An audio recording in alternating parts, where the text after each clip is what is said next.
Questionable Ethics, Chapter 11, Economic Issues, Part 2. I finally reached the village limits. I could see Kieran trotting about their morning business, completely unaware of my presence, despite me being in the middle of one of the, if not the only path into town. A part of me was happy that they didn't see me right away, gave me a chance to sneak in and sneak out undetected. Then again, I don't steal, and I most definitely don't steal food like some fucking raccoon. So, that was out of the question. Taking a deep breath and spotting the town center, where all the food and convenience stands were located, I began to enter the village with my head held high. But within 2 seconds of stepping inside the village, did a Kieran see me. It was a faded blue Kieran with a dirty ginger mane with green eyes. From what I could tell, he was a stallion. He and I were only a few feet apart from bumping into each other.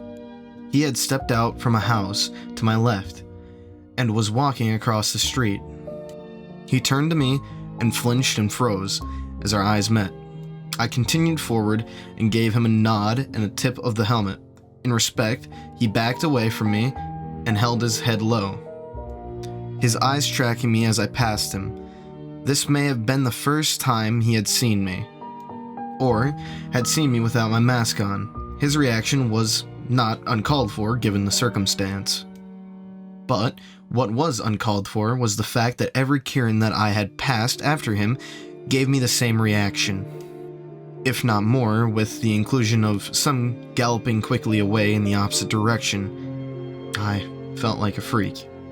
Soon after passing many homes and many more frightened Kieran, I crossed a small footbridge over a stream and now was within the town's marketplace. The market in question was rather large, populated with many stands and twice as many inhabitants.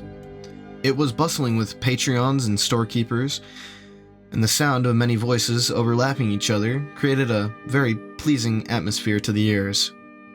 The stands were draped in different colored cloths that protected the merchandise from the sun, and were a rainbow of different patterns that were pleasing to look at. Well, for me at least. From what Autumn told me about the currency here, gold coins called bits were the money that Kieran recognized as a base trade for goods and services.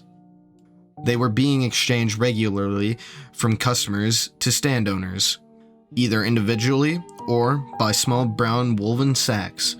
It was refreshing to see something sort of familiar to me, reminding me of the farmer's market back in my hometown.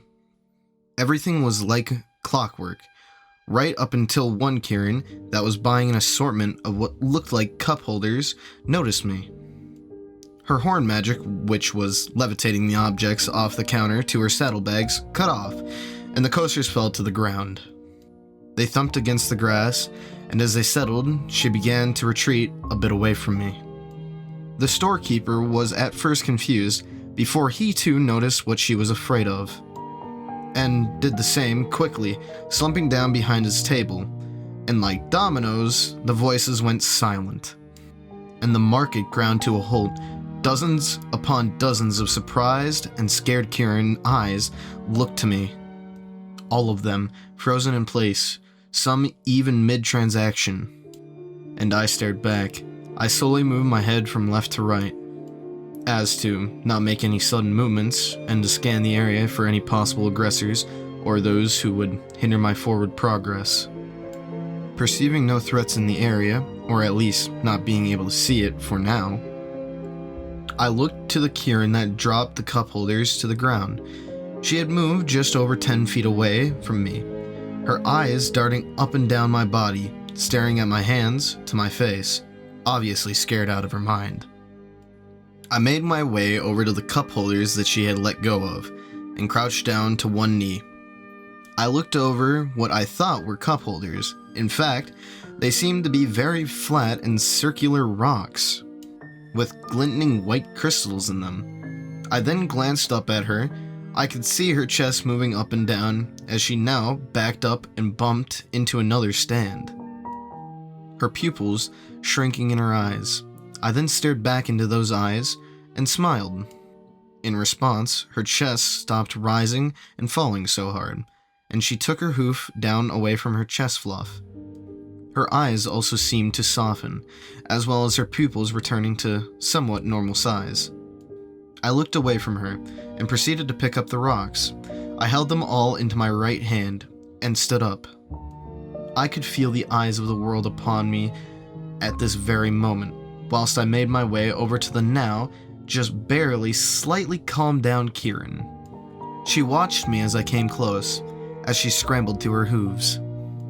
I stuck my fist out to her, clutching the rocks with the same smile I gave her before, and with my smoothest, non-singing voice, I spoke to her. While the Kieran in the market itched a bit closer towards the two of us, they moved to us like curious deer. "Here, you drop these." My voice cut the air as all the Kieran in the marketplace slowly froze. Some of them even gasped. They looked to the mare, eager for a response, as if trying to figure out what they should do next. No doubt following her example, whatever she did. After all, they did outnumber me and could get the jump on me if I did pose a threat. The mare looked up to my face, then to my fist, and then repeated this action over and over again, as if what I was doing wasn't happening. She looked completely shocked, dumbfounded that, despite my physically off-putting disposition, I was helping her. The Kieran slowly rose her hoof, and with her magic, she quickly took the rocks from my hand. Upon examining my hand and the rocks she took from me, she gently put them into her saddlebag. The mare, with a weary voice, then spoke to me. Thank you, Mr. Human?" I smile warmly again and give a gentle chuckle. "Please, Mr. Human is my father's name." I responded to her with a wide grin. She cocks her head slightly and squints her eyes and raises an eyebrow in confusion. Really?" she stuttered, then spoke back a little less enthusiastically than before. At least she sounded intrigued instead of scared now. No, that was a joke. His name is Chet." The Kieran went to say something, but her words failed her. She looked away from me and turned around to the crowd of Kieran behind her, as if looking for help. Which none came before turning back around, physically confused as she searched for what to say next. Looking back to me, she spoke with the flattest voice imaginable, still out of the loop on what was going on. I don't get it."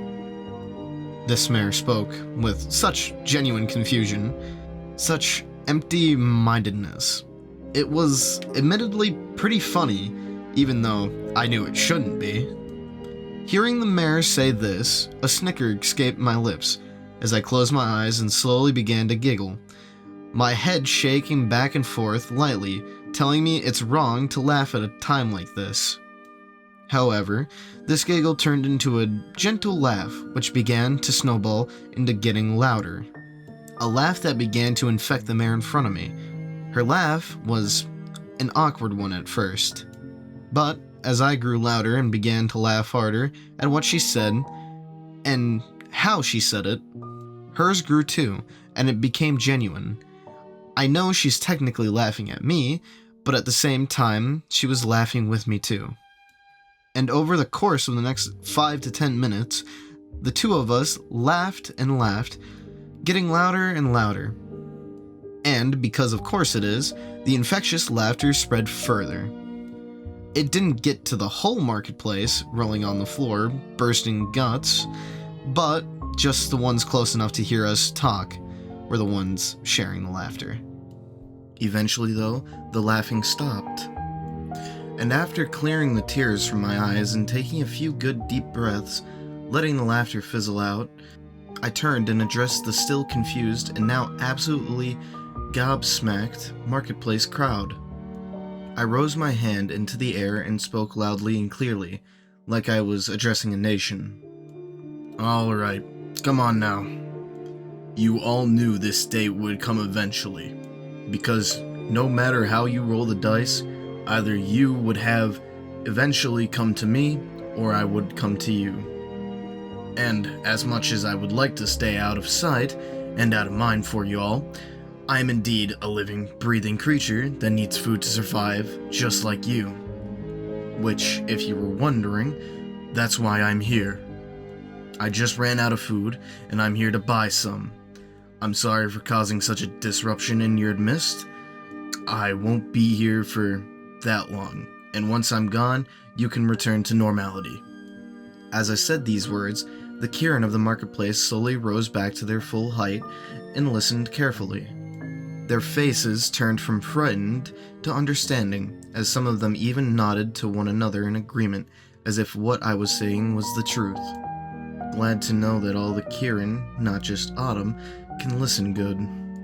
But despite my words, there were still some in the crowd that I could see who were still afraid of me, which I could respect.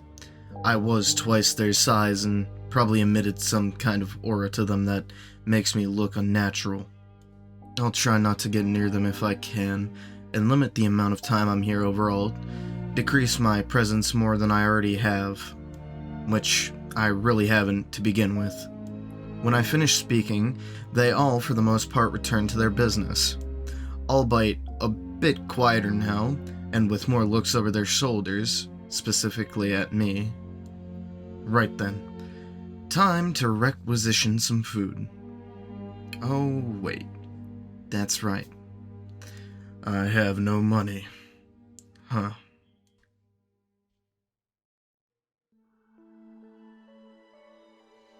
Hello, everybody. It has been a hot minute since I've posted anything or really done anything major in the community, but I'm sorry for such a long absence. Like I said a while back on my last post, I think it was, school and all that, and motivation too. I'm really sorry about that.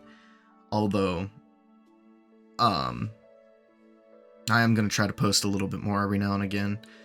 Also, with the mic quality, I moved to a new desk, and the area that I'm in is pretty echoey, so that's the reason why it sounds a little off. And same thing near the end here, the quality will be very different because I took like a 2-day break because the floors were pretty thin and people were waking up in my household because I have to record all of this at the middle of the night from me. Not even the middle, but like 2 to 3 a.m. So, sorry about that, everyone.